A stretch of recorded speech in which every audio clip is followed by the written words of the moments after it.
Well, a season that began way back at the end of August, when all of us were probably sweating our asses off, has finally reached its conclusion in Las Vegas today with that little game between the 49ers and the Chiefs. And guys, I am going to give you my free pick on the Super Bowl in this video report. Hi everyone, Al DeMarco here, General Manager at DeMarcosports.com. As you know, my free picks in the NFL have been kind of on fire over the past 15 weeks, going 45, 23, and 1. And those are the picks that I have been giving away. And yes, I'm going to give away today's pick for free.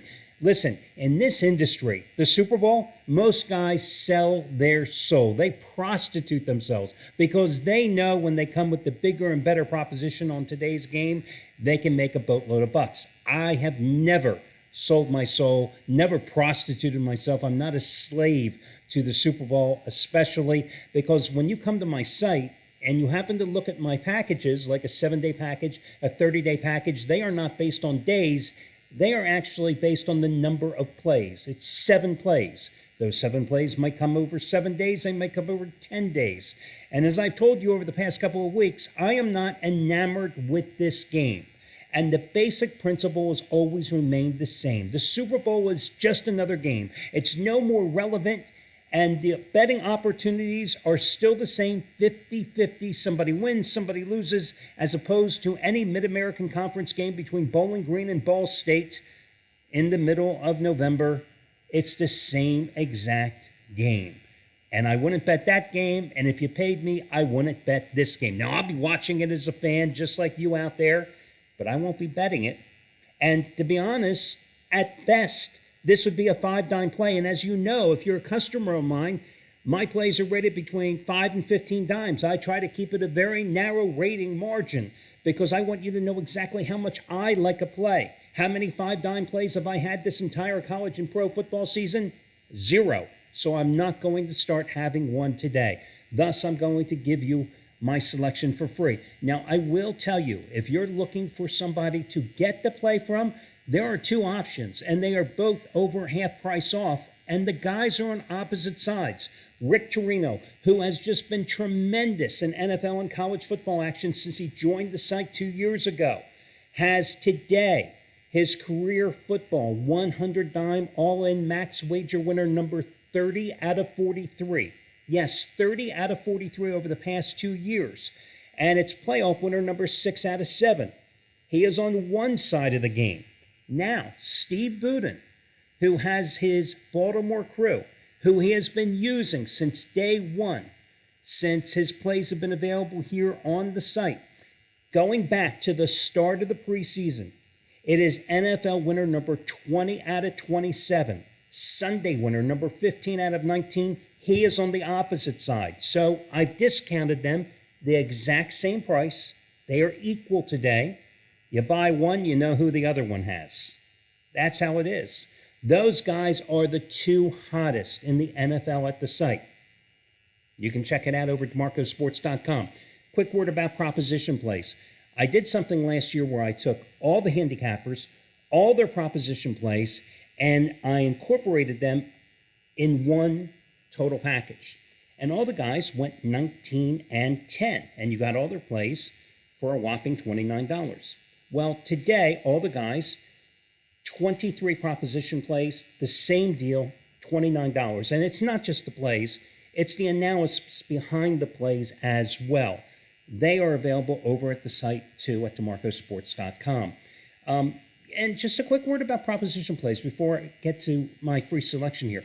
Listen, I think the key with proposition plays, it's a great, a curiosity play. It's interest for everybody out there. You know the handle, and if you don't know what the word handle means, that's the amount of money bet on the game today. The handle will probably encapsulate about 35 to 40% of the total wagering will be on prop plays. Fun for gamblers, great for sports books. It's how they add more money to the coffers. That's what it is. It's just another money-making opportunity for sports books. Not so great for gamblers because you lose a lot of money. You, not me. I think the best way to play prop plays is this. You look for prop plays that have great take-back possibilities. You look for nice underdogs. Now, I'm not talking about ridiculous underdogs. I'm talking about underdogs where you have an opportunity to actually win. So last year I had 2 prop plays. They both won, involving the Eagles and Jalen Hurts. One was a $1.60 dog, one was a $1.95 dog. Because to play prop plays that are even money, to play prop plays that are minus $1.10, minus $1.20, well, why would you waste making smaller wagers on that? If you like a side today, either the Chiefs or 49ers, increase your wager there rather than wasting your money on ridiculous prop plays. Just my advice. Just saying, that's the way I look at it. Or if you're going to play the prop plays, again, take them and use them and take small wagers on props that are going to pay you back at plus money. Just the way I look at them. Okay, let's get to your game. I like San Francisco. Are you shocked? I've been alluding to the 49ers all season. I thought the 49ers were going to win the Super Bowl before the season started. That's how I felt. Now, did they start off like gangbusters the first 5 games of the season? Absolutely. Then they hit the tailspin, okay? All the injuries accumulated. They came out of the bye. They looked great. Christmas Day, oh boy, did I start to think otherwise when the Ravens kicked their ass. The first couple of playoffs games, the Packers and the Lions just were on fire. But for as good as they played, the 49ers, for as poorly as they played, I have to still give them props for coming back and winning those games. It's almost like everybody looked at the 49ers and found all their faults. Yes, their defense couldn't stop the run. Yes, their defense allowed them to fall behind. Yes, they played so poorly. But did they win the game? Did they come back?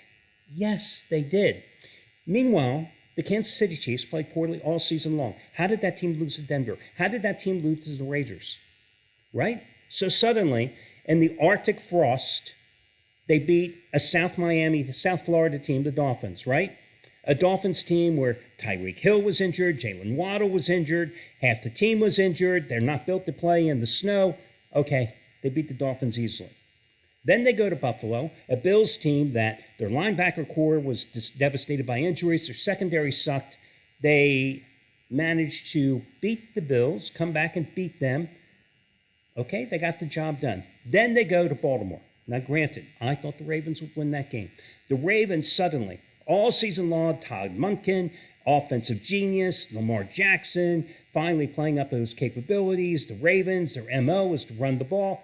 The Ravens lost their offensive identity. It's like they went to bed on Saturday night, they woke up Sunday morning, they forgot what they do best. Just total brain freeze. Did the Chiefs run away with that game? No, they didn't. Props to them for winning it. But still, it's not like they exploded in that game offensively.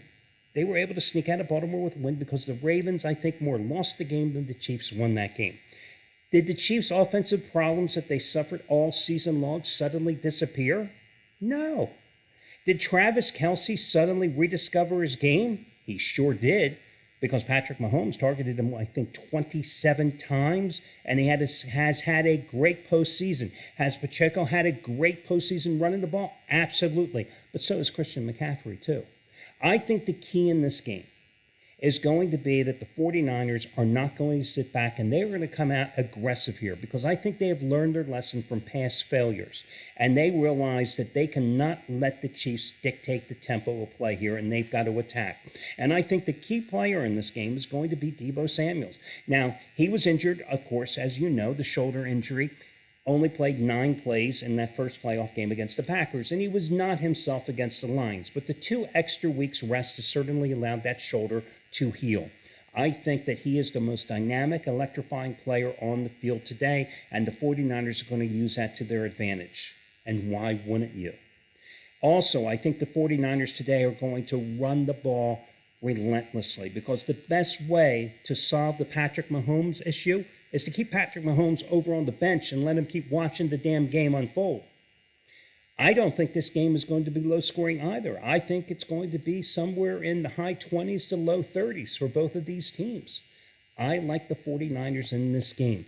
Is it curious to you that this line, even though everybody and their brother has predicted Kansas City was going to win this game. Everybody's talked about Mahomes as an underdog. That this line has just been sitting there, first at 2.5, then at 2, and then 1.5. It's just been sitting there pretty much for the last 7 days.